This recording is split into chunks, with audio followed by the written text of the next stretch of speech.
So we're standing actually underneath a heron rookery inside the new Captain Leonard Destin Park.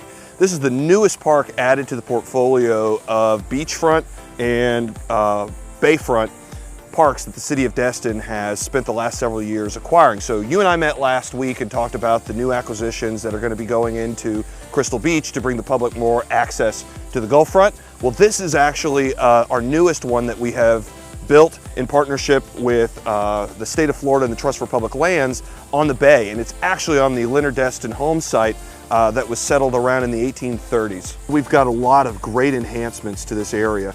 In addition to the Trust for Public Lands and the state of Florida DEP coming in and reestablishing all the native plant species, we've really created a world-class park for all of our public to enjoy. And it includes its own beach, its own splash pad. There's a playground for the children.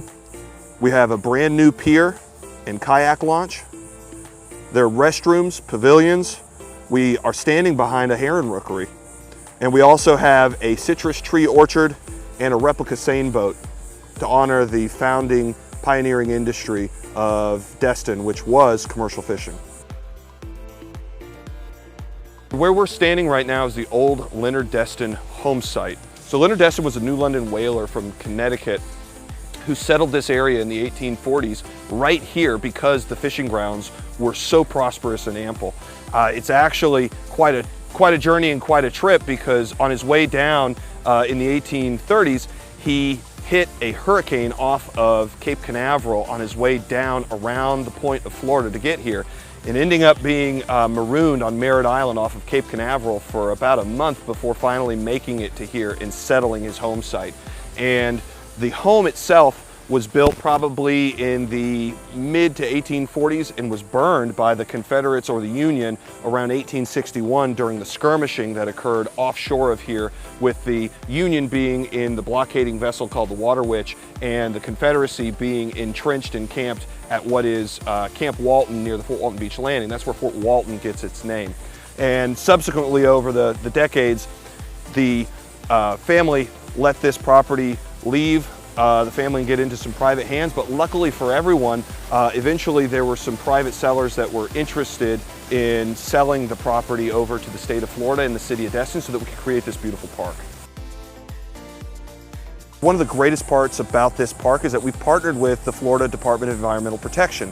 And one of the biggest threats to the environment in Florida is the loss of native plant species in replacement of non-native species, because they're ornamental, they're pretty, but they're not supposed to be here. And what we have done in this park is we went to great lengths to reestablish native plants. And a lot of them will be familiar to you because you'll see them, and we may even identify them as weeds, but at the end of the day, these are really important species that plants and animals rely upon for food and shelter. And if you take a look around our new park, you're going to see lots of butterflies, you're going to see lots of bees, you're going to see animals interacting with all of the plant life, because we went to great lengths to just bring in a variety of Florida native species and reestablish them here in the park.